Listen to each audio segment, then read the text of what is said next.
السلام علیکم ورحمۃ اللہ وبرکاتہ۔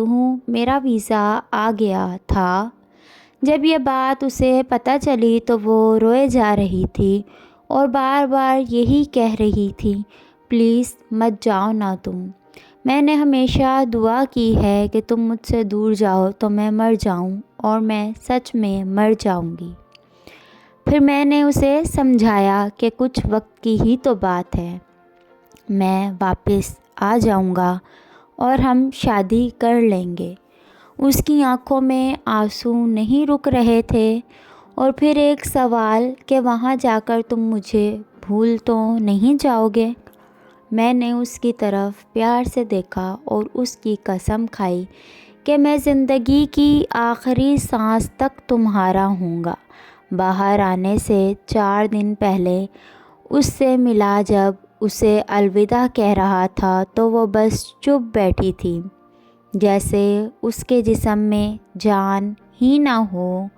میں نے اسے گلے لگایا، حوصلہ دیا، پھر سے سمجھایا، لیکن میرا اسے دیکھ کے حوصلہ ٹوٹ رہا تھا۔ پر مجھے جانا تھا۔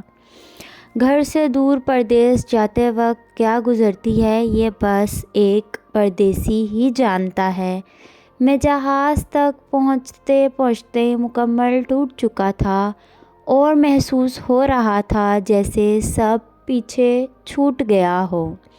اور جب اس نے شادی کسی اور سے کر لی ہے تو اب اس کی وہ بات بڑی یاد آتی ہے کہ باہر جا کر بھول تو نہیں جاؤ گے؟ اور پھر وہ بات، دعا کرتی ہوں کہ تم سے دور جاؤں تو مر جاؤں۔